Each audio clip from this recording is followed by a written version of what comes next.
Captain, we have them. We've established Transporter Lock, the Star Trek podcast. Join Ken and crew each week as they explore strange new episodes, seek out new plots and new characters, and boldly go where no podcast has gone before.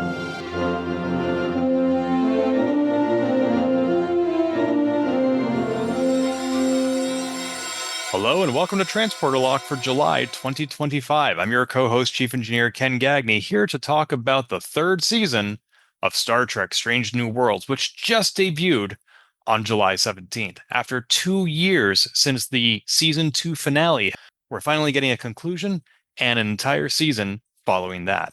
I am thrilled to have a co-host joining me for this season of Star Trek Strange New Worlds. This is a new voice on the show. Please join me in welcoming, from the Security Division of the USS Tiburon, First Lieutenant M. McGinnis. Hello, M. Hi.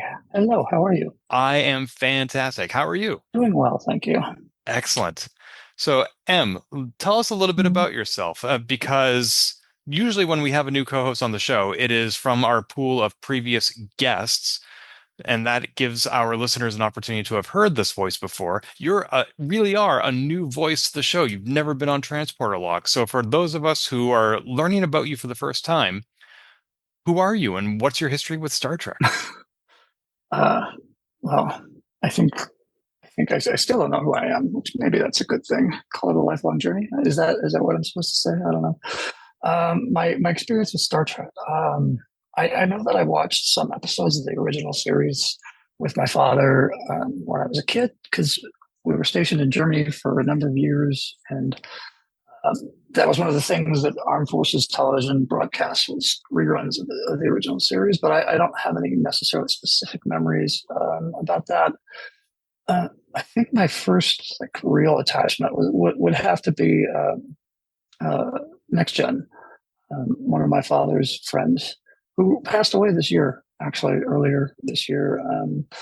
He had, at the time, 1987, and it was a 40-inch CRT television, which was, I guess, huge, and weighed like 400 pounds or whatever. I just remember he had this viewing party, and we went over and watched the premiere episode, the Encounter at Farpoint, and those opening strains of the updated theme and the new ship and the characters. It's mind-blowing. And it was such a weird first season and second season of so cool, no Star Trek. Wow, they suck. It wasn't, fortunately things really picked up in the third season.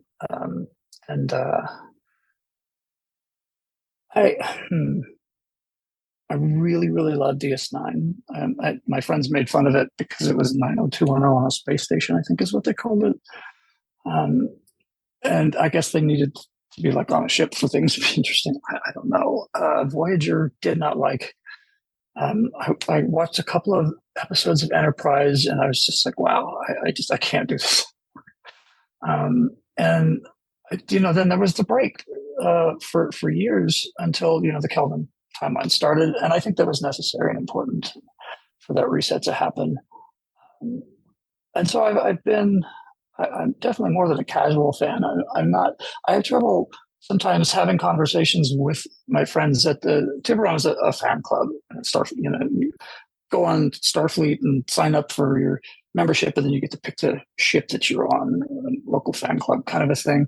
And they have the kind of memories where you can, toss a couple of lines or a detail, and they can tell you, the episode and when it aired and everything about it. And my memory just doesn't work that way. And so sometimes it's more about impressions of how I felt and what was happening for me when these stories were being told. And the ones that I could relate to and the ones that felt real to me in that sense, those are the ones that I returned to, and the ones that I continue to return to. I'm just, in addition to watching Strange New Worlds and loving that, and watching Picard earlier and loving that, really loving Discovery, I started rewatching the Next Gen Blu-rays, and my partner Nora came in and was like, "What are you watching?" So, oh, I loved that show. I had no idea. And so we've been watching that together, and that's been kind of a really fun experience, sort of relating our parts of our history to what we were seeing in the episodes and where we were in our lives when this aired and when this event happened. So, Yeah, uh, it's definitely a touchstone for our own personal journeys. I know some people, or at least one former guest of the show, who will not watch Deep Space Nine because of where she was in her life when that right. show came out. So it sort of swings both ways. But when you talk about the episodes that resonate with you and the ones that you remember how they make you feel, I hear you saying how much you loved Deep Space Nine. Is that the show you go back to, or is it TNG? I for casual watching, it's TNG. The stories in Deep Space Nine felt so much more complex, and season long arcs and multiple main characters that didn't always relate to each other every single episode. And so that for me required a lot more of attentive watching if I wanted to really get the benefit of what the story being told. Where next gen, at least and it's not universal, but a lot of those stories were, kind of bottle episodes where you could sit down, watch it beginning to end, and you have the beginning, middle, and conclusion right there. And there might be some things that carried forward, of course, but generally speaking, I didn't have to watch 7 or 8 episodes in order to really get the story and learn something about this character, go on that journey, and finish it with them. Yeah, it's really hard to just jump into Deep Space Nine. Indeed, yeah. And I think also next gen being being the first after uh, the original series and having that huge gap from 69 or whatever it was to 87 um, had that sort of iconic return of Star Trek happening to it, and so a lot of those stories are stick out more in my memory just because of when they happened in my life, and because there were the movies that the original series movies, the even ones were great, the odd ones not so much. And But that was kind of my father's Star Trek, so to speak. Hmm. It aired before I was born, and while I enjoyed it, it wasn't. It was the characters in Next Gen that really stuck with me. Yeah, now that you mention it, I see a parallel in the timelines where TOS aired in the 60s. There was like a, not kind of the animated series, there was sort of like a decade-long break until the movies started coming out, and there were several of them. And then that spurred a new TV show, The Next Generation. And it was sort of the same thing in the early aughts, where Enterprise went off the air, there was a long break, and then there were movies, and then finally it came back to TV. So I know some people are talking about how maybe we're oversaturating the Star Trek market. I mean, there have been 5 series in the last 8 years, and there's another one coming out soon with Academy. Maybe we will saturate the market too much. They'll die off. There'll be a lull. There'll be another J.J. Abrams reboot, and then another TV show. More lens flare. Why not? More Apple stores in space. Yeah, I don't know. I feel like I don't know. For me, the idea of oversaturation is really relearning my establishing new watching habits. I guess I don't have to watch those other series. There's nothing that says that like if I get a subscription to Disney Plus and to watch Star Wars that I have to sit and watch every single one of those. You pick and choose what you like, and if you don't like, the Book of Boba Fett, go watch Obi-Wan, something like that. There's good and bad to it. Certainly, some stuff can get watered down, and Disney for Star Wars tends to do that. I haven't seen that so much with Trek. I think they've done a better job of kind of holding true to the stories that they want to tell and not kind of meandering off. And then the writers are looking at each other, going like, "What were we going to do next? I don't know." I really appreciate that. I do love that the way the new shows have been presented. They seem to be kind of they'll find the theme of it and stick to that and make sure that comes through whatever story they're trying to tell. Like this Strange New Worlds obviously is the prequel series, and so uh, as we have obviously CGI and better technology, but you can see the color schemes and the uniforms and the efforts that they put to make the sets feel in spirit anyway, like the old ship, or the first Enterprise, because that's what they're leading us towards, and by creating sort of what's the word that I'm looking for? Associations, I guess, to these feelings by building specific visual themes and storytelling patterns. I think they're very good at that. I really enjoyed because there was that period there where, with Voyager and certainly with Enterprise, where they just seemed like they had kind of lost the plot literally along the way and didn't know how to finish anything, so just keep writing it and kind of hope it ends eventually. I don't know, and we've gotten away from that, and that feels pretty good. I do agree with you about the traps that Star Trek has avoided. For example, Disney and their Marvel TV shows. If you sign up for Disney Plus, you kind of have to watch every TV show, or else you don't know what's going to be happening in any of the others.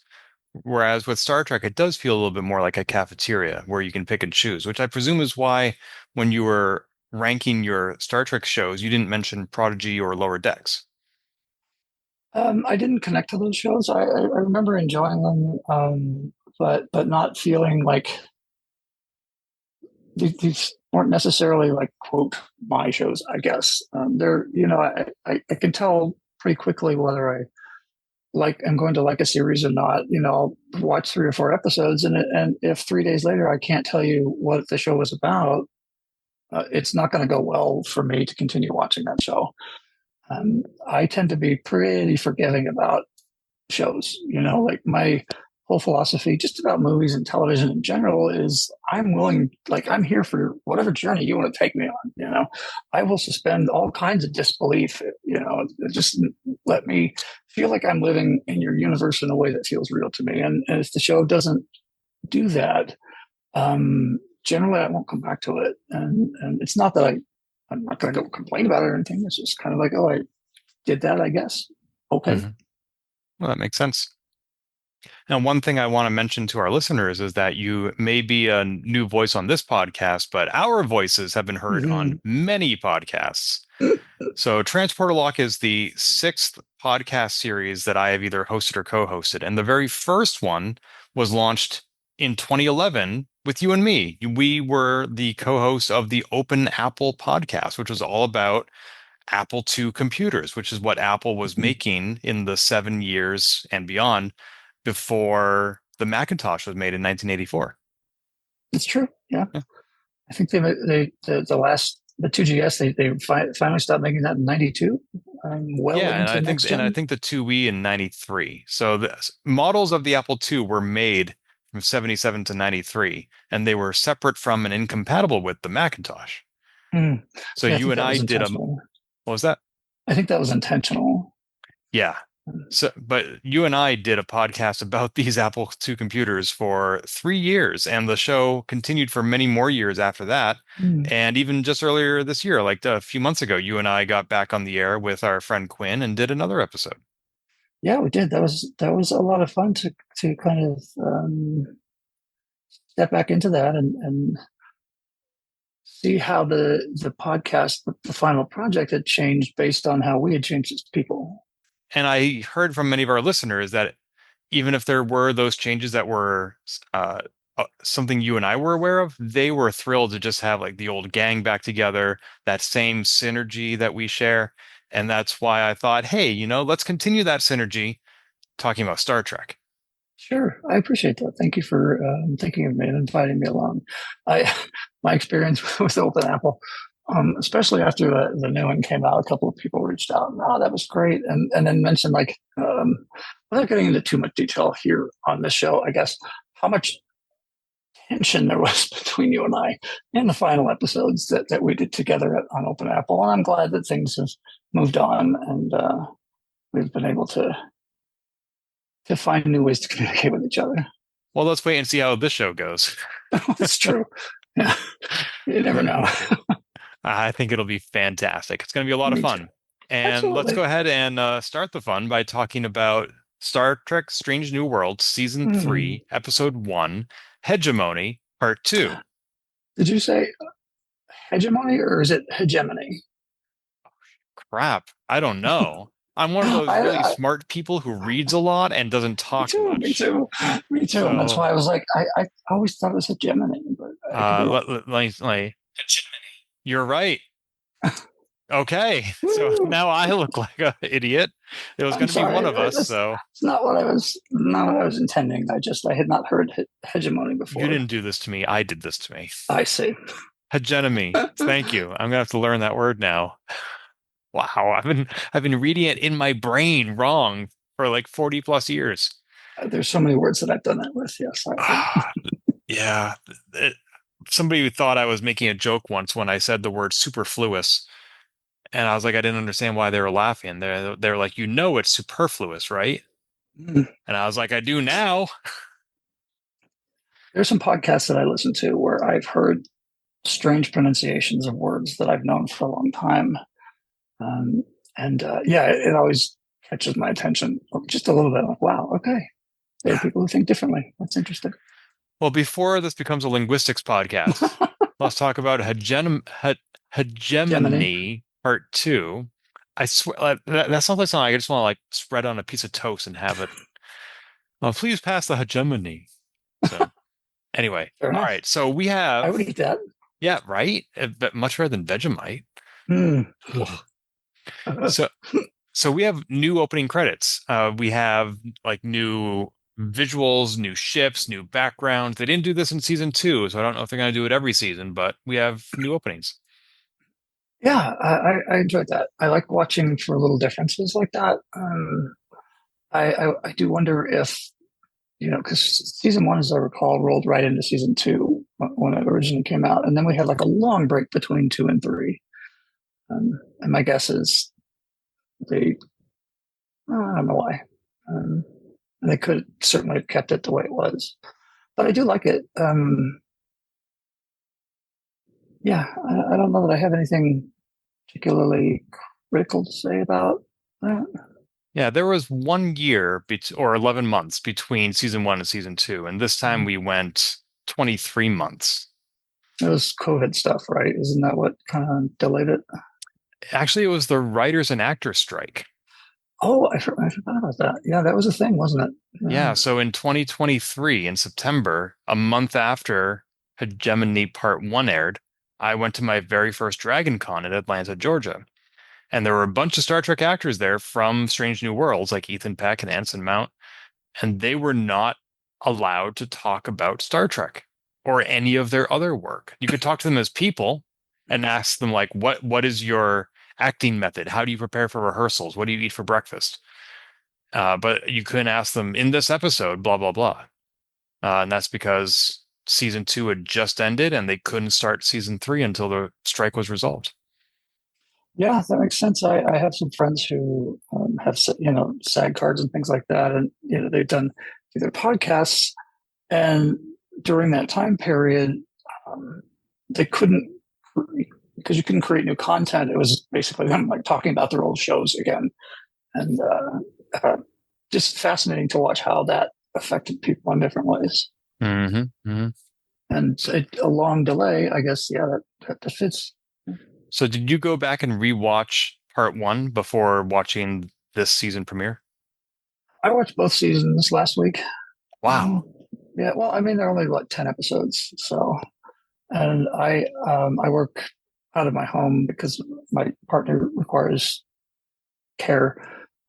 And so I guess, I don't know if it's an advantage really, but I'm afforded the opportunity to be able to watch something like that. And, so most of it's pretty fresh in my head. Cool. And I even listened to the final episode of this podcast last season just a little while ago. So even that's in there. So when you're talking about your visit to Dragon Con, you talked about that in that podcast. And so I'm like, oh, yeah. So just a couple hours ago, after you told me you were listening to the latest episode of Transporter Lock, I was like, oh, that's a good idea. And I went and listened to it. I was like, oh, yeah, I did just go to Dragon Con. I did not, however, rewatch Star Trek Strange New Worlds. I'm not generally a rewatcher of TV shows, with maybe Next Generation being the sole exception. Sure. So I just have to go by memory. And I forgot that season 2 ended on a cliffhanger, and I was kind of kicking myself for not going back and rewatching it. But I think I got up to speed pretty quickly. I mean, Yeah. they have that, last time on Star Trek, and now the conclusion. Well, I will say that these stories are not deep, and I don't mean that in a bad way, but they're fairly simplistic, and so things flow pretty easily from one to the next to the next. And at least for me, there's not a lot of like I didn't have to keep track of a lot to figure out exactly where I was. I also this is not something I would have rewatched necessarily either, except that I knew that I was going to be doing this, and so it seemed like a good idea to refresh my memory. Mm-hmm. Um, Yeah, I don't feel like I had the same tension after the end of season 2 that I did after, say, Best of Both Worlds, Part 1 mhm. in Star Trek The Next Generation. I don't know if that's because we've only had 20 episodes with these characters, whereas by Best of Both Worlds, we probably had like 80 or 100.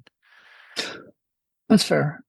Also, we know where this is going, right? This is the original. This is going into the original series. So I mean, obviously, there's all kinds of surprises you can build in whatever story that you're telling, but certain characters have to live to certain endpoints in order for this to make sense. Yeah.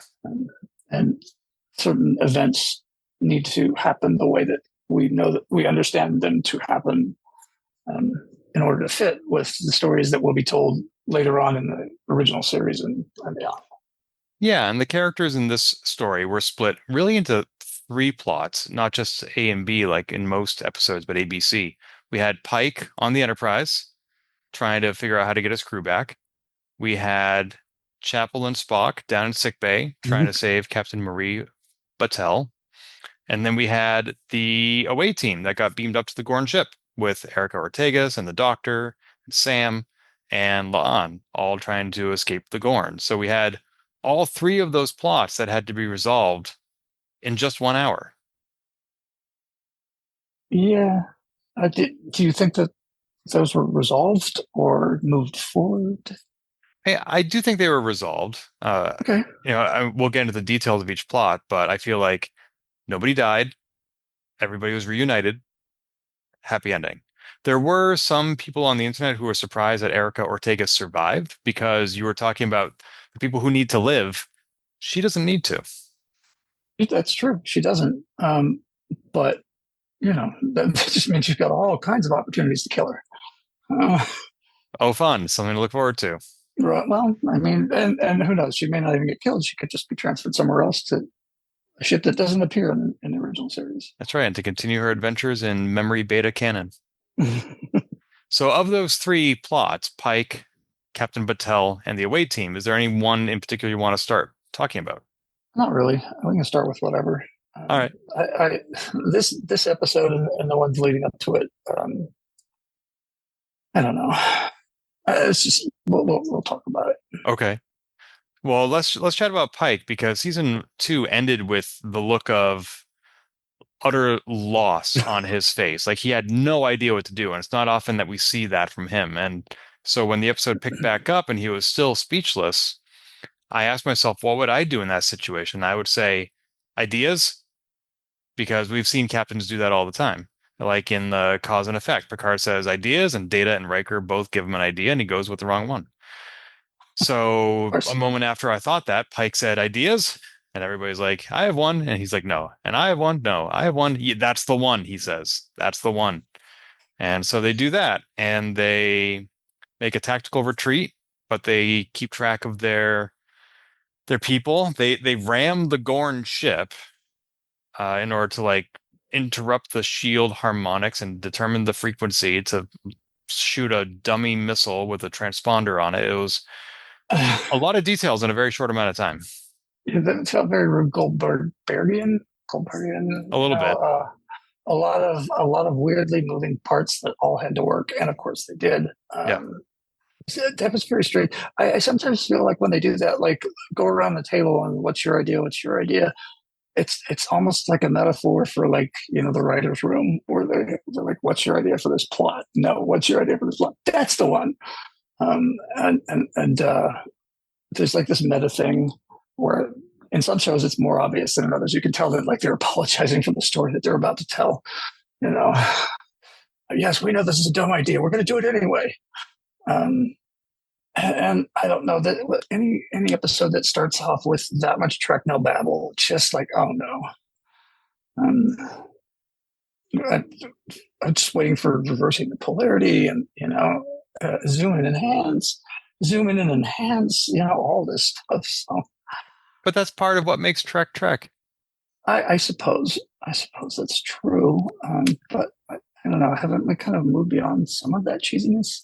I don't know. I mean, to a degree, it's been a long time since we've had a holodeck episode,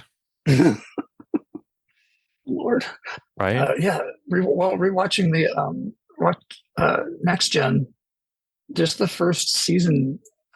It's like someone discovered the holodeck, and once they did, the writers were like, "That's what we're going back to over and over and over again." Yeah, because I think the first season had both the big goodbye as well as the Binar episode. Mm-hmm. Yeah. Yep, that was a lot of holodeck. So Pike has this idea. They retreat. They come back. They observe these twin suns. And again, I didn't go back and rewatch this episode. Maybe I should have, because there were some details there that I think I lost about how the Gorn, like they shut off their engines. They fall into the gravity well. There's like a natural like illusion that prevents people from seeing the Gorn homeworld on the other side. Uh, it was a lot. Yeah, very strange. I didn't follow too much of that. The specifics of it, the way you describe it sounds pretty much like how it was. Um, I don't know. Like I knew that there was going to have to be some weird, bizarre explanation like that in order for this to work. For me, I started paying more attention to what the characters were going through, and how whether that felt genuine to me. Because, like I said, you can tell me a terrible, stupid story, but if you make it feel like a real universe with real people, I'll watch that and enjoy it. I'll find ways to make that work in my head. And when Pike is freaking out, and to me, what I'm seeing is a guy he's already been traumatized by these visions of his future death that he's going to be having, and it's all coming rushing back onto him right now.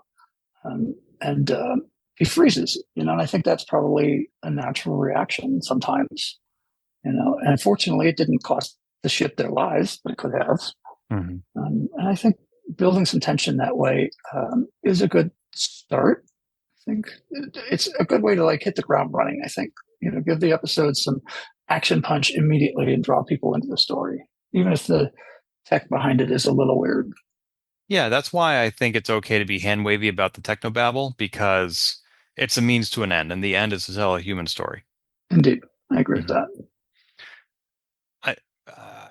As listeners to Transporter Lock know, though, I love to nitpick, and I still don't understand Mhm. how can't you just go around the sun's the other side and get to the Gorn homeworld? And if they were that close to discovering where the homeworld was in this episode, why didn't they just go there? I didn't even know the Gorn homeworld's location was a secret until now. Yeah, that seemed odd. There definitely seemed like there was some information being revealed to us that the story expected us to already know or be familiar with, Mm-hmm. or I guess just figure out along the way. But I could see why they wouldn't just want to go to the Gorn homeworld, like a single ship. That the Gorn have already shown that it doesn't take many Gorn ships to kick their ass. Why would you like drop right in the middle of that? Sure, but I would think that once they fell into the middle of the gravity well between the twin suns, they might have at least seen the Gorn homeworld. Well, I don't know. that was strange. Yeah, but then later on we find out that didn't we find out that Scotty has learned that they see differently than we do? Um, Yeah, I mean, we learned in the last season that they use light for intership communication, but then more than just light, they also use a lot of other senses, I guess. But exactly, and it maybe doesn't change the fact that a planet is a planet, and no matter how the people on the planet see things, it's still there. Well, that's true. Yeah, they definitely didn't tell us how a cloaking device that big got set up. Yeah, it was a little confusing. Sort of odd. Yeah. Yeah. We also have the away team on the Gorn ship, and this is quite the trigger for La'an because, of course, her whole family was slaughtered by the Gorn. But I don't feel like we saw, I mean, we saw some flashbacks here, but it didn't seem to prevent her from doing her job. She seemed quite capable. Yeah, I'm not. Yeah, she started having those flashbacks last season when the Gorn first started showing up, of course. And Yeah. I don't know if they were just using those to like further traumatize her. It didn't seem to really advance her story that much. The actual, those flashback scenes, and most of them didn't really tell us too much about what was going on for her anyway. But it's fair that you would have these PTSD reactions. I think I did find it. I was relieved to see that there was a pile of indigestible guns sitting right next to them that they were able to use to get out of there. That felt pretty, that escaping from the alien. This whole thing was an aliens homage, right? I mean, isn't that what a lot of this was? Yes. And then the pods were a little bit matrixy, so I'm not really sure what that plot was about, other than to kill some time. I mean, they enabled their own rescue in a way. They had to get off that ship, otherwise they all would have gone back to the Gorn homeworld when they all went back to sleep. So, and they also didn't know that the Enterprise was coming for them, so they couldn't just sit around and wait to be rescued. Sure, I suppose that's true. Yeah, and I think we did see some impact on La'an in the next episode, which you and I are going to talk about momentarily. What we did see was a gunfight with the Gorn. They all came crawling at them on the ceilings and on the walls, just like aliens. Mm-hmm. And there was one Gorn that ran up behind them, and it's okay to focus on the one guy that pops up behind you because everybody else who's crawling at you on the walls and the ceilings is going to stop and wait. And also, like Erica and Sam, I don't know why they did this, but if there's a giant lizard in front of you and you have a ranged weapon, not a melee weapon, but a ranged weapon like a gun, you don't have to run up to the Gorn to hit them with it. You can stay outside of their arm's reach and shoot them so that you don't get impaled. Yeah, absolutely. The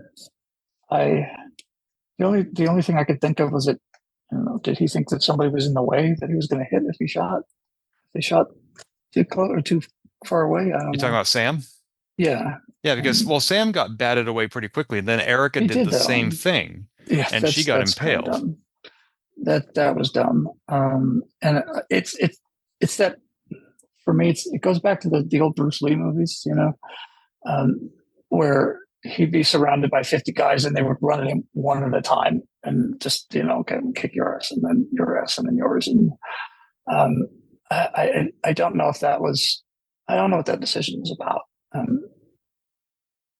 That whole got stuck in a cocoon, escape, fight your way out just felt unnecessary to me, like time killing. I mean, I know you've got them, they're in there and they have to get out somehow, but that just like really, I don't know. It feels like a first person shooter kind of stitched into the rest of the story. I'm not really seeing what I'm getting out of watching this. Maybe not yet. We did see Erica have some cool moments. For example, when they asked her if she could fly it, she said, "Don't be rude. Of course I can."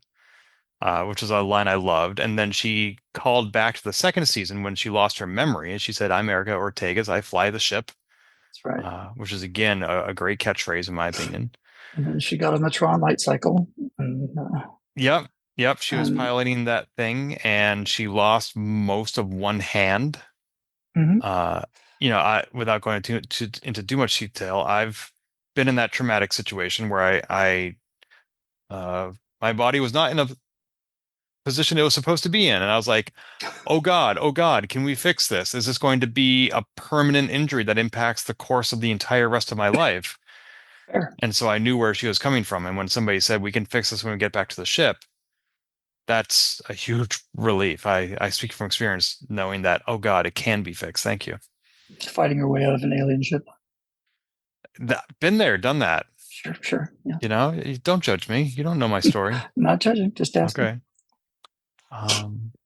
Yeah, so they got out, they flew away, and the third plot was Spock and Chapel working on Captain Batel, and pausing in that moment. Chapel says, like, "I know you want to talk," and Spock is like, "I'm sorry for the way that things ended. I did not behave poorly." I'm like, "Oh my God, this is not the right time." Oh my God, everybody does this. I mean, Michael did it in Discovery, where they're trying to save this Yes. progenitor tech, and they're like, "Hey, let's stop and talk right now about our feelings." And they did it at the end of season 2 when, like, "Oh my God, Control is trying to capture the sphere data. Let's me and Spock stop and talk about our feelings." And on one hand, I don't mind because, again, these are stories about human people. And it's okay if we suspend our disbelief and let everything else fade into the background or slow down or pause while we focus on our feelings. But I still can't help but think real people wouldn't do this. They would recognize that there's a time and place for everything, and this is neither the time nor the place. Yeah, I think that's fair.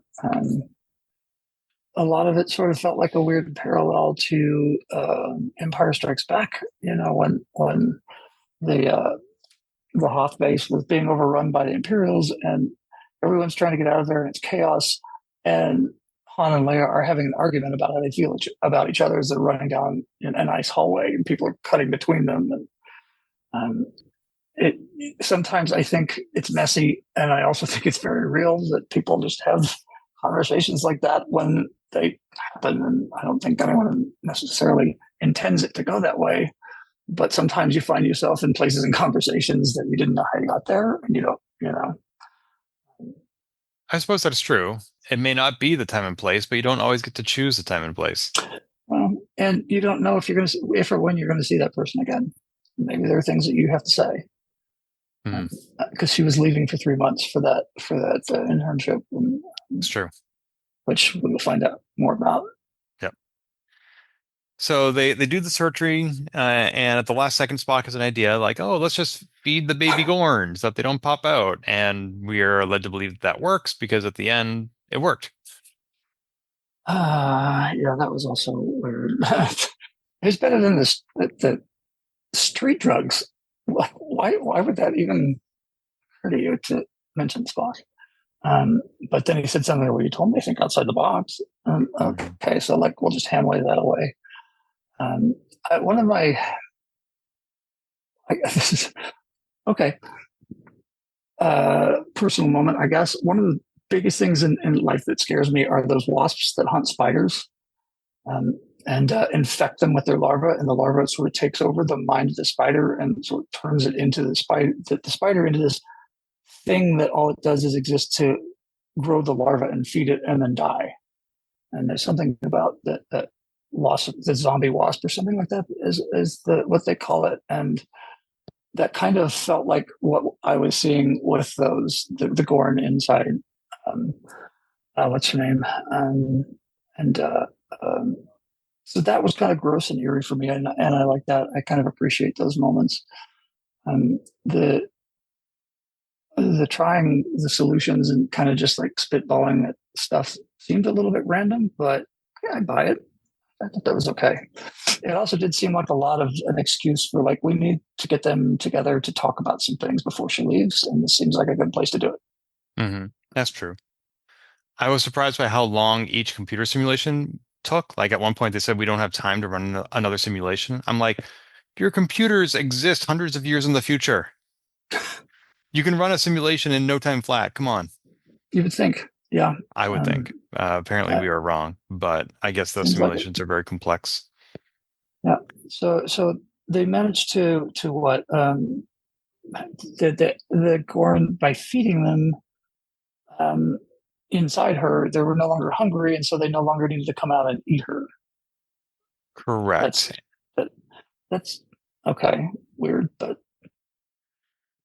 Well, if you recently listened to Transporter Lock from last season, then you know that I was concerned, frustrated, upset that they were going to save Marie Batel because we saw the exact same thing happen to Hemmer in the first season, the chief engineer, Yeah, and they did not save him. And I was concerned at the time, like, how can they justify saving one person and not the other from the same condition? And I guess the difference is in the second season, number one revealed herself to be an Elurian, not a human. And so she has this genetically enhanced blood. And we didn't have that in the first season because she hadn't outed herself. And Spock and Chapel didn't know that this resource was available to them. Once they did, they were able to innovate. And so I that makes it a little okay for me because that is a difference between now and then between Battelle and Hemmer. I'm still not happy that he died because I thought he was a great character, but agreed. it I can see why they were able to save one and not the other. True. And I did. There was an interesting moment when Patel was told how she was saved, where it looked she kind of freaked out a little bit that it was the and going back to last season, there was the courtroom episode, where she was the prosecutor, and so I don't know if they're setting up tension for something that's going to happen later in the season between her and number one.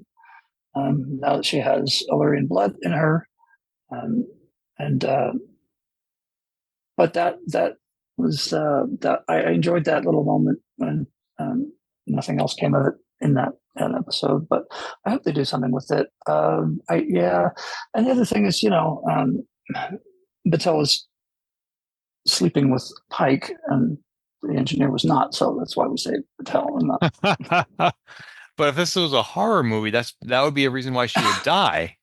drug and sex. Yes, Yeah. I it's true. did That's I true. did really appreciate Pike's very human reaction when he was reunited with her and when, she woke up and was alive.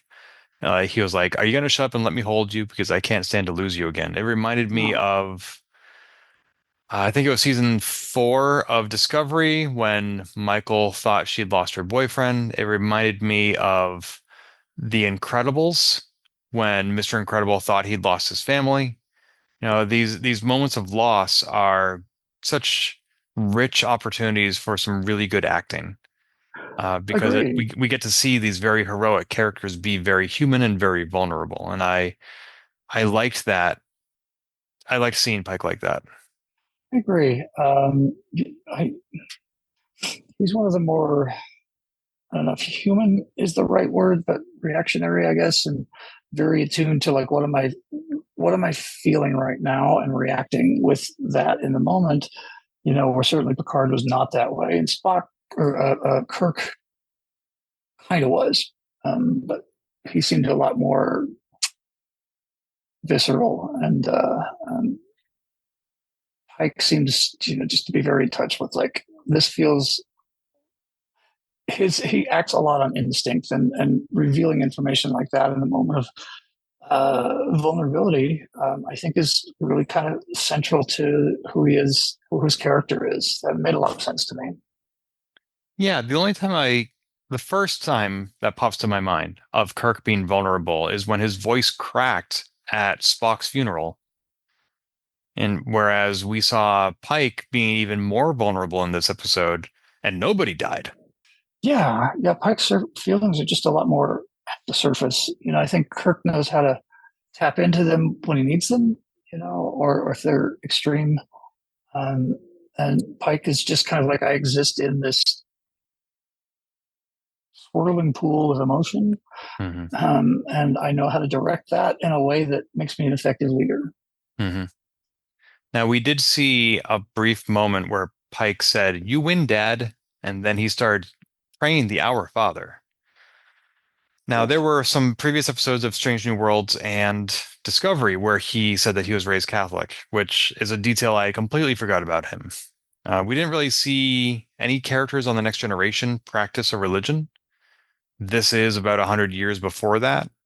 I don't know if religion is something we're expected to believe that humanity left in the past, but at least in this moment, we are seeing characters who are raised Catholic and still carry some of that with them. And I don't think he necessarily changed his beliefs or fell back on them in that moment. I think he was just so worried about Marie that he was willing to invoke anybody that he thought might be listening. Sure, it's that foxhole moment, where what the old line that there's no atheist in a foxhole or something like that. Anything that'll work to save this person that I desperately care about and love and don't know how to help. Mm-hmm. Yeah. Those are the three main arcs of this episode. Were there any details that you wanted to discuss or anything we missed? I don't think so. I mean, that kind of covered it. I do find Nurse Chapel's evolution as a person and her changing tastes in relationships and how she handles that feels very genuine to me.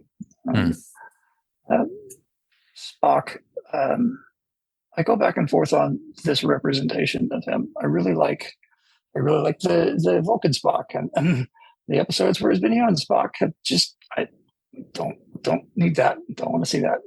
I don't know why. It's and maybe it's because up to this point that was always very much treated as sort of a rare thing that almost never happened.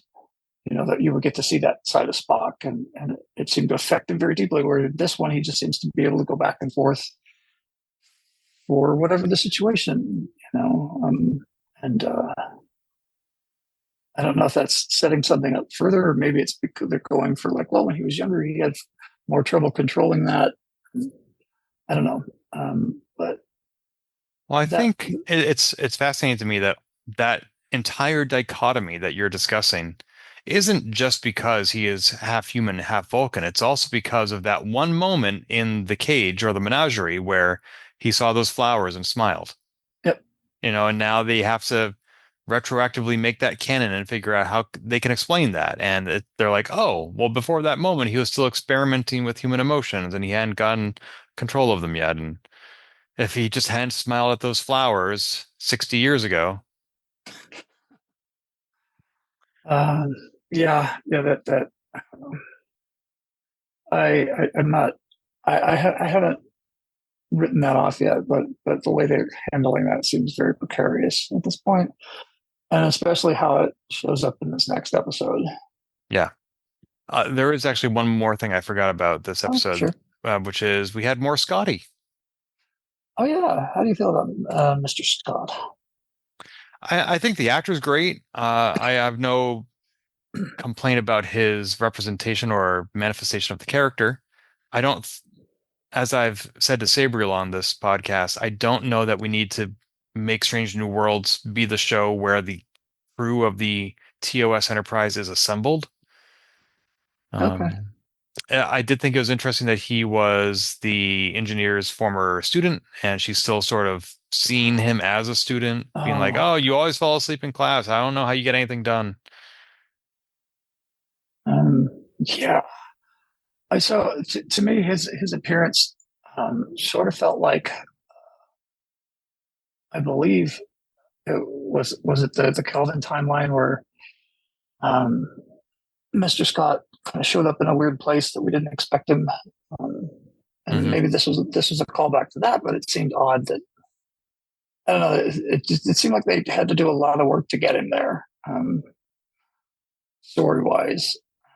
That was sort of strange. I don't know what his purpose is at this point, other than to kind of maybe be a foil for Carol Kane, who's just annoying the heck out of me in this. So I think Carol Kane's a brilliant comedian. I love some of the work that she's done, but it's always with this weird accent that she decides to put on, and this kind of hypomanic. When she was Miracle Max's wife in The Princess Bride, there's a lot of that being telegraphed here, and that kind of weirdness. The Ghost of Christmas Present, was she the ghost of in Scrooged? And it all seems to be coming kind of from the same archetype that she just plays into, which is beginning to wear thin with me. Where okay, now she just seems like she's being weird to be weird, and I don't really. And she apparently taught everyone in Starfleet up to this point, And I know she's really old, but come on. Um, enough. So, Well, she's kind of like a comedic version of Boothby. Everybody knows Boothby. it's true. I do think it's a little odd that Scotty is sticking around because even the next episode is set 3 months later, and I think he's still there. Like, why has he not been reassigned? Well, yeah, and didn't she put a fade to his head? And basically, like, so you do remember how to do this when there's a gun to your head, and it's just like seemed to be pretty serious about that. It seems very odd I that mean, everyone would just she be didn't okay actually with it. threaten him. She just said, if you don't have this done in the next minute, the Gorn are going to be here. It was just words. It was just an empty threat. Oh, I thought she had a gun to his head. No, absolutely not. No, that would be very Hmm. much out of character.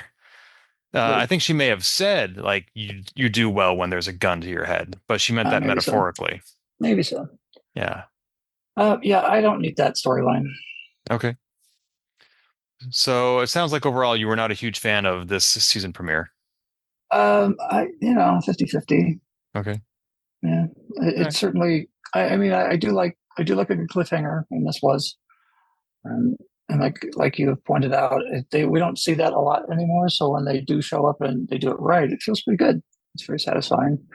Nice. Um, and I think it kind of furthered some stuff. I guess there's optimism for me in what I hope will continue in these storylines, not so much for what it is, but for what they're going to do with the story further down the line. Mhm. Cool. Let's move on to the next episode, and that will be all we'll be talking about this time because that's all that we have to talk about so far. This is Strange New World, Season 3, Episode 2, Wedding Bell Blues. And please tell me I'm pronouncing those words correctly. As far as I know. Oh, good. Thank you. I've got a list here. I'm checking. So this episode is when it's 3 months later. That's how long it's taken to repair the Enterprise after their encounter with the Gorn. Nurse Chapel comes back, and she has her teacher with her, which, if you are a close reader or follower of the original series, you know that she actually ends up marrying him. Mhm. So it was not a surprise to some of us when he showed up and she said, "This is my boyfriend. We're dating." Yay. Agreed. I don't have a lot to. This felt very derivative, the whole episode to me, of the wedding episode that shows do, right? Like somebody gets their heart broken because the relationship has changed and there's this new character and the two dudes don't like each other, and um, which I guess maybe that's natural. I don't know, but seems like kind of a ham-handed attempt to push more drama into something that didn't need it. There was definitely some drama and some tension, but one thing Strange New Worlds does a lot, which some people are not thrilled about, is it vacillates between genres. So like last episode, the premiere was very much an action-packed drama, and this week was more comedic. Mm. So I think Yeah. maybe they were just trying to lighten the mood, give us a little bit of a breathing room after holding our breath for a whole episode. Yeah, it's there's definitely a TikTok thing that happens here. You'll get two or maybe an episode or two, yeah, where bad stuff happens, and then they'll blow off some steam Mhm. with the next one. The wedding episode seemed to have a lot of tropes from other wedding episodes, and the inclusion of the Andorian as the Great Gazoo. I didn't need that, and I magical alcohol that changes everything. Well, he wasn't Andorian and it wasn't magical alcohol. No. That was Trelane from TOS. Yeah, is he not Andorian? Did I mishear that? Well, and I mean he was. Oh no, he was Q. That's right, or not Q, but Q. Yeah, I mean Andorians. He made everybody see him as an Andorian. We didn't see him Right, as an Andorian. right. That's But what it was. yeah, Andorian's like Shran from Enterprise, which you may not have seen, just the blue guys with the antennae. I haven't seen. Well, I mean, like I know that I know who they are. Yeah. Yes. I don't know. So, But they never came out and said in this episode that he is a Q, but the way he was snapping his fingers was very much that of a Q. His apparel was very much that of Trelane, although he didn't use that name in this episode. he did not. And of course, there was the voice actor who showed up at the end. Indeed, John Delancey. That's right. So when that happened, I was thinking very linearly. There was a Peter David novel, which is non-canon, where Trelane is Q's son. And so I was just thinking, okay, they've made that canon. And I started wondering, well, if he already had a son, how come in Star Trek Voyager, spoiler if you haven't seen that episode, Q had a son? Like he actually like went through the process of creating a child on an episode of Voyager. Yep. And I was like, why would he do that again if he already has a son? But that was my, pea brain two-dimensional thinking. A friend of mine pointed out that the Q, don't exist in the same linear temporal dimensions that we do, and Trelane probably is the kid that we saw in Voyager.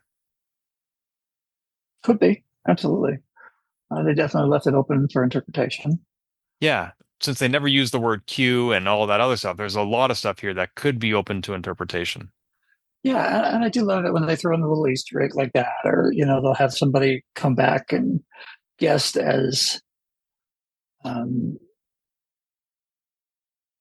could be kind of a thing. Mm-hmm. And I definitely like John Delancey as an actor, so that was nice to hear. La'an, I really enjoyed the difference with her. Especially kind of like,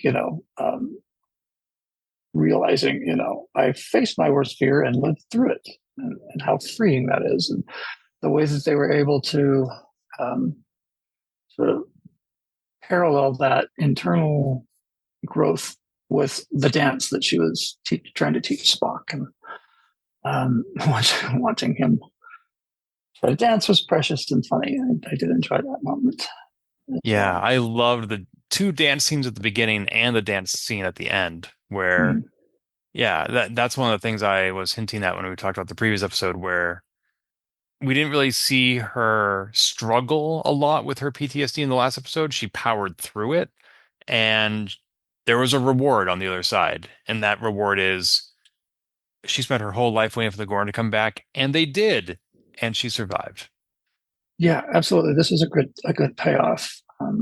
My concern had been like they just seem to be treading the same circle over and over with her PTSD, not going anywhere with it. There was a worry like, are they just going to let this go now? But they did a nice job of wrapping that up and moving her forward. And I'm looking forward to seeing what avenues that opens up for that character. At the same time, I don't think we've seen the end of Gorn inflicted PTSD, because now Erica Ortega seems to be suffering from that. Well, true. And they did say that they had, made the Gorn go to sleep, but that didn't make them go away. Right. So there's potential to have some return of some sort later on. Pike did say, I can't help wondering if we create a problem for someone else to solve later. Yeah. And I think he was referring to Kirk. I mean, not Probably that he so. knew that at the time. Sure. But it does leave some doors open and some avenues that can be explored, certainly with the PTSD. But I really just enjoyed seeing this kind of light, not happy really, but more free, I guess, La'an than we've seen before. Well, I briefly met Christina Chong at DragonCon. I bought her CD, her album. I got it autographed. And she just seemed... I felt like the character we saw in the dance scenes with Spock was Christina Chong. Probably. That makes sense. Yeah. And I'm not saying that as a criticism of her acting. In fact, on the contrary, I really liked it because, I think that's the Stanislavski method of acting, where you connect with the parts of your character that are true to you and you bring those out so that you're not acting, you're actually just manifesting aspects of yourself. And I think Christina Chong was manifested here. And nicely so. Well done. Mm-hmm. The boyfriend, her teacher, I'm drawing a blank on his name. I just call him CM Punk because he looks like the wrestler. Um, I enjoyed his sort of conflicted feelings about Spock and about like knowing that this is wrong, but he's the only one who knows that this is wrong. Felt genuine. I think he did a great job of portraying that without kind of overdoing it or just becoming flat out hostile to Spock, and and having to work together to kind of figure it out and try to tell the rest of the crew. And Spock is just like, here, make a toast. You are all under the influence. This Yep. is not the right universe. Watching that play out was kind of fun. I enjoyed that. Yeah, at first I didn't know what to make of Roger Corby. Sorry, Dr. Roger Corby. Corby, that's right. Uh, I had a little bit of trouble with his accent at first, but then I got so used to it that I thought, oh, he stopped using his accent halfway through the Yeah. episode. And that wasn't true at all. I went back and rewatched it. I was like, oh, it was there the whole time. I just got so used to it, which is a good thing. Yes. I thought it interesting that he was immune, or not immune, but I guess we're supposed to believe that he loved Nurse Chapel so much that he powered through Q's delusion, just like Spock got so angry and Nurse Chapel got so sad or so in love. Uh, we never really got to see, in my opinion, the emotion that enabled Corby to be disillusioned. And I don't know that it makes sense that strong emotions are stronger than Q. I agree with that. Yeah, that seemed like a kind of a weak point there. And the motivation for how each of the characters work themselves out of the spell didn't feel complete, maybe. Yeah. And I did love, the use of the Neruda poem to kind of wake her up. And Spock quoted that to her, and she remembered that it wasn't Spock that said this to her; it was Corby. And I thought that was great. I love Neruda; so beautiful. And so that was fun to see that play out. And I don't know the actor's name for that portrays Chapel, but she's fascinating. Her portrayal and the choices that she makes for Nurse Chapel. I really enjoy watching her character development. Yeah, Um, that would be Jess Bush. okay, she's Yeah. Aussie, right? Is that right? That she is Australian, yes. Okay. Yeah, I really enjoyed that, and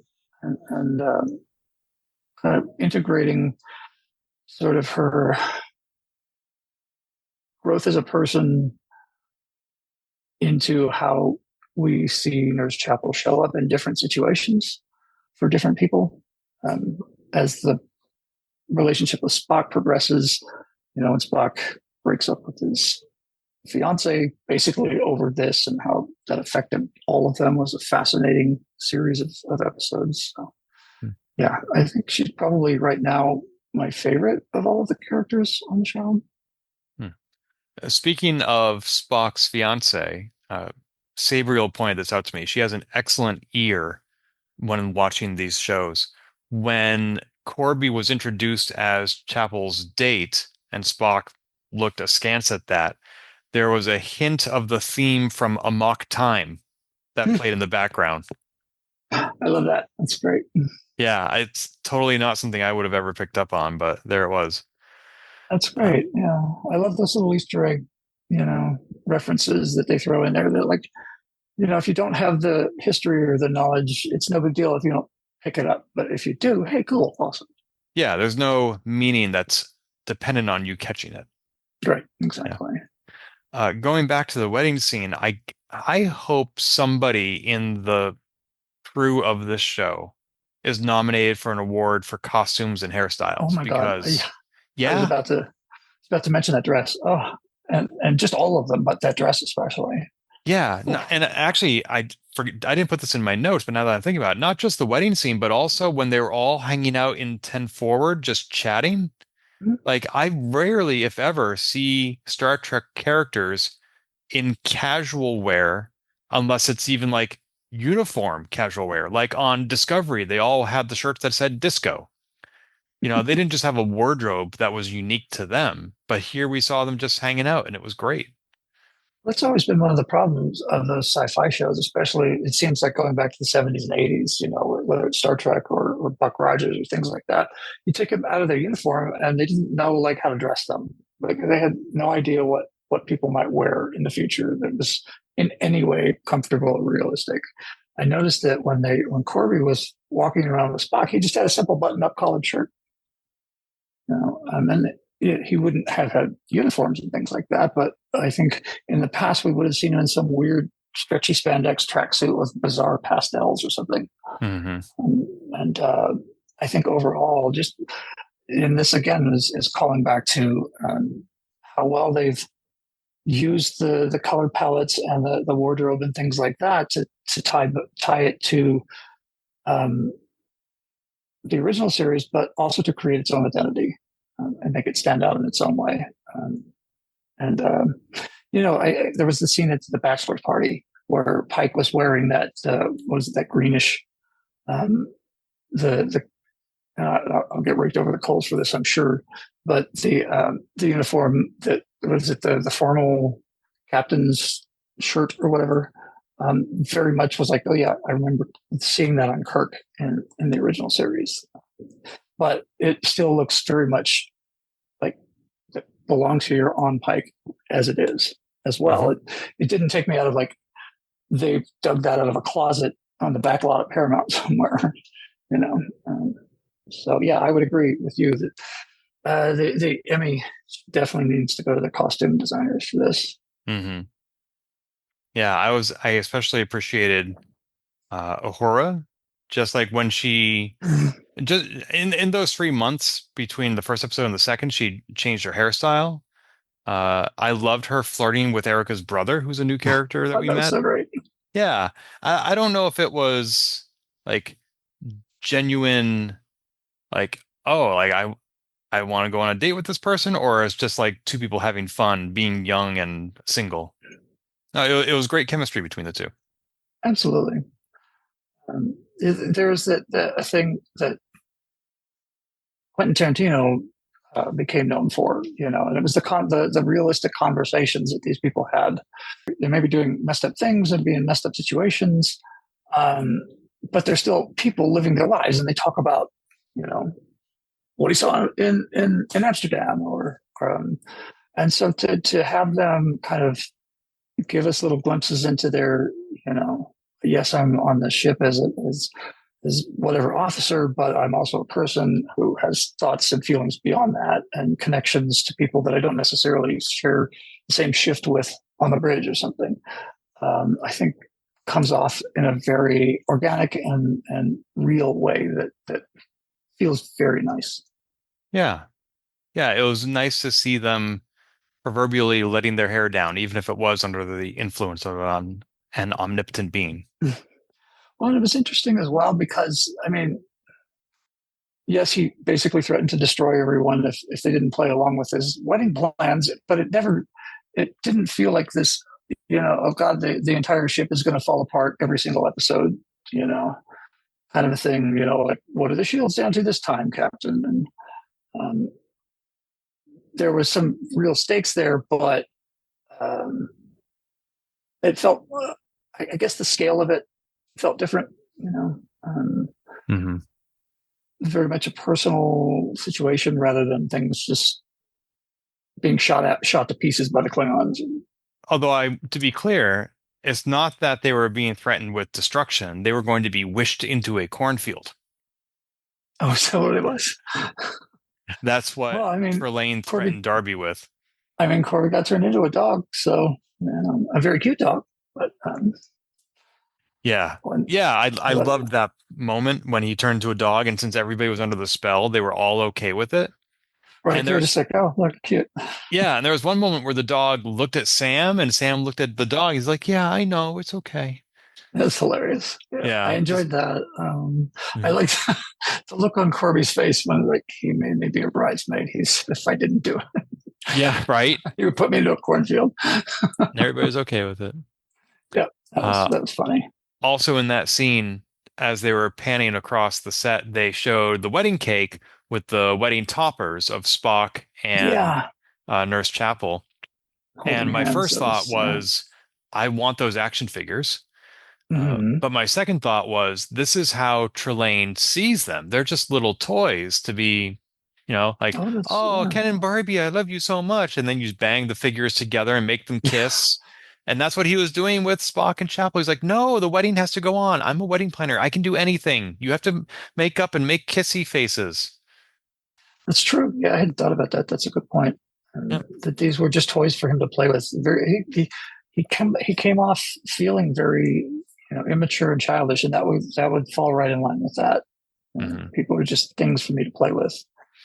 Um, There was one thing he said, though, that was odd. I think he said that he caught these humans digging around the home world. I don't remember that. Again, I didn't go back and hear it again, but I think when his dad showed up and he had to explain himself, he's like, I mean, Chapel and Corby had just come from an archaeological dig, and I Mhm. thought Trelane said, I caught these two digging around the home world, and so I had to pay them back or something. Huh. Maybe it just didn't register because it didn't seem like. Well, I mean, there was never a setup for that I was aware of, and there wasn't like payoff on it later. Maybe it's just one of those things that like if you paid closer attention in a different series, you would know what he's talking about. But if you didn't, that's fine too. It's just weird to me because, as far as I know, the Q don't have a homeworld; they have a continuum. But Right. Trelane is the Squire of Gothos, which is where Kirk encounters him. Mm-hmm. So maybe that was just like, I forget what planet they were doing the archaeological dig on. Maybe that would reveal more details about this conversation, but Probably. I'm not Yeah, sure. probably so. A couple of other notes I have. One is we got another glimpse into Pike's religious upbringing when he said he was an altar boy. True. Yeah. And actually, in that scene where he was in his quarters with Marie while she was talking about what she wants her next assignment to be, and they were just being physically affectionate, just, sort of cuddling. I feel like this was the first time I've seen any real chemistry between those two characters. Um, Pike and Battelle. Yeah, I Yeah, know they've been a couple for a while, but I just never really felt it until now. I agree. Um, it when they first showed up together on screen, I had no idea what their relationship was. And none of it continued to not make sense to me just because the chemistry just was not there. And it's very strange because Anton, the actor that plays Pike, Chris Mount? yeah, Chris Mount, he seems to be one of these actors that has effortless chemistry with with the people that he works with. I'm sorry, Um, Anson Mount. I yeah. confused Chris Pike with Anson Mount. There we go. Hanson, no, there we go. Different. Or did you mean Chris Pine? Um, So many Chris's in Hollywood. right. Um, I he seems to be one of these actors that has kind of an easy chemistry with the people that he's working with, um, and for whatever reason, it is just not there with um, with his girlfriend, and I don't get it. And maybe that's intentional. Maybe that's the ultimate conflict of we're two different people, and ultimately we want different things in life, and this is never going to work out. It's like a tragic, you know. Um, uh, ill-fated relationship, star-crossed lovers, that kind of thing. Yeah. I don't know, but it doesn't feel right. Yeah, it's going to be interesting to see what her new assignment is and if we ever see her again. Maybe this just becomes a long distance relationship. I don't know. They made a lot more sense to me when they were in kind of direct conflict about number one and how that was going to be handled. And, and his kind of, like feeling heartbroken that this trial was going to happen. Hmm. And that felt more real than any kind of romantic situation between them. At the time, I completely agree. In this episode, I finally saw them like being on the same side and wanting to be around each other. That's fair. Yeah. I didn't really pick up on it, but other than recovering from the Gorn thing, she didn't really play much of a part. So No, it was just the one scene she was in this episode, really. yeah, I think she was at the wedding, but she didn't do anything much. right. Yeah. The only other thing I want to mention about this episode is that they implied that we're getting two new recurring characters. We have a nurse in sickbay Mm-hmm. who Mbenga asked to have permanently transferred to the Enterprise. And then at the end, they recruited the bartender to join them. That's true. Yeah, The three-armed bartender said, if you're offering me a position on a starship, the answer is yes. love it. So I don't know if this is going to be a new Guinan that people go to for advice, but I suspect we'll be seeing more of these two. Maybe he teaches her bartender school or something. Everybody has a backstory. Sure seems like it, right? Yeah. Anything else about this episode? I thought it was fun. It was light. It was kind of silly, and like I don't know. I sometimes get cynical about shows like this, but I think they did it well. And like you said, this is a good pressure relief, just to like have some fun with some um, weird situations that you wouldn't normally have those characters in. One of the best moments for me in that show was where Spock has decided that like he needs to get people angry or whatever, and so he just starts insulting Sam Kirk, his taste in wine, and people hate your mustache. It's so funny. And you're not as good as your brother. Right, exactly. Yeah. That was great. I love that so much. And then after that, Spock just chooses the Chardonnay. He's like, all right, let's just go with that one. Right. Yeah. And it's just something that like you would never expect him to do, but makes perfect sense for his character in that situation. Like, okay, I need to make people mad. I'm just going to say horrible things about them to their face, and that was pretty funny. I enjoyed that. There is Spock's mother in this episode is played by Mia Kirshner. Not in this episode, in the series rather, and she hasn't showed up, at least not yet in this season. She's like my celebrity crush going way back, so I'm hoping we see more of her. If we're giving her like hopes for what's coming next, but I don't know. This didn't. I tend not to read their comments and things about shows and the reviews, because so many of them are just so negative these days online. And I think if I had, I probably would have felt worse about it than I did. Going into it with any kind of preconceived notion that like, oh, these people hate it, so it's going to suck. And I'm glad that I did not do that, because I actually really, there's things that I think could have been improved, but overall, yeah, I like this one. The other one was kind of like, okay, 6 out of 10, hope for the future kind of a deal. Yeah. I think I'm on a similar wavelength. I might have given the first episode like a 7. I think they had so many plot threads, A, B, and C, that they all got resolved too quickly. If they had just had 1 or 2, it could have spanned the entire hour. Maybe that's it. Yeah. Yeah. The second episode I thought was great. I enjoyed that they tied into TOS and TNG and Voyager in a way that you didn't need to have seen any of those things.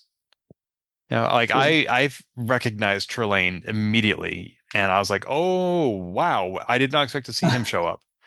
And I did not expect him to be a Q, even though that was long theorized. So it's kind of like I don't watch Star Wars TV shows like now or ever. Nothing personal, I just haven't. And I haven't read a lot of the expanded universe books either. But if you have, then you probably know that there was a character in the novels back in, I think, the 80s and 90s by Michael Zahn named Admiral Thrawn. Yeah. And then he was made canon in the TV shows in the last 10 years. So I love it when they take these things that the fans love and make it official. And when they took Trelane and strongly implied that he's a Q, I love it. I'm here for it. Yeah, that makes sense. And honestly, I'm glad they didn't definitively answer that. We'll give you a little more proof, but we'll still leave it up to you. Yeah. I mean, I guess I would have been fine if they had, but I'm glad that they didn't. Yeah, it's fan service in a way that doesn't change canon unless we want it to. Indeed, and I enjoy that. Also, I need to point out that right now, like this is the last episode of Transporter Lock before we cross the event horizon for Strange New Worlds, because they have announced this is season 3. It's been renewed for a 4th season, which will be another 10 Right. episodes. Mm-hmm. And the 5th season will be the last season, and there will be only 6 episodes. So that means that there are going to be, in the course of Strange New Worlds life, 46 episodes. You and I just reviewed episodes 21 and 22. Woo! So when we watch next week's episode, that's episode number 23, that is the halfway point between the birth and death of Strange New Worlds. And the next episode of Transporter Lock, we're going to review that episode and the one after it. So at that point, it's all downhill from there. So the cup is all the way filled and is now going to begin to drain back out again. That's right. That's right. But Yeah. I'm glad that we have more than half of Strange New Worlds still left to look forward to. Yeah, me too. I'm looking forward to chatting with you about it. Yeah, very much so. This was fun. I'm glad that we did this. Yeah, and I'm glad we'll continue doing it. If you've enjoyed this episode, please leave a review on iTunes and keep your hailing frequencies open by following us on Twitter @TransporterLock or subscribing to our podcast and email newsletter at transporterlock.com.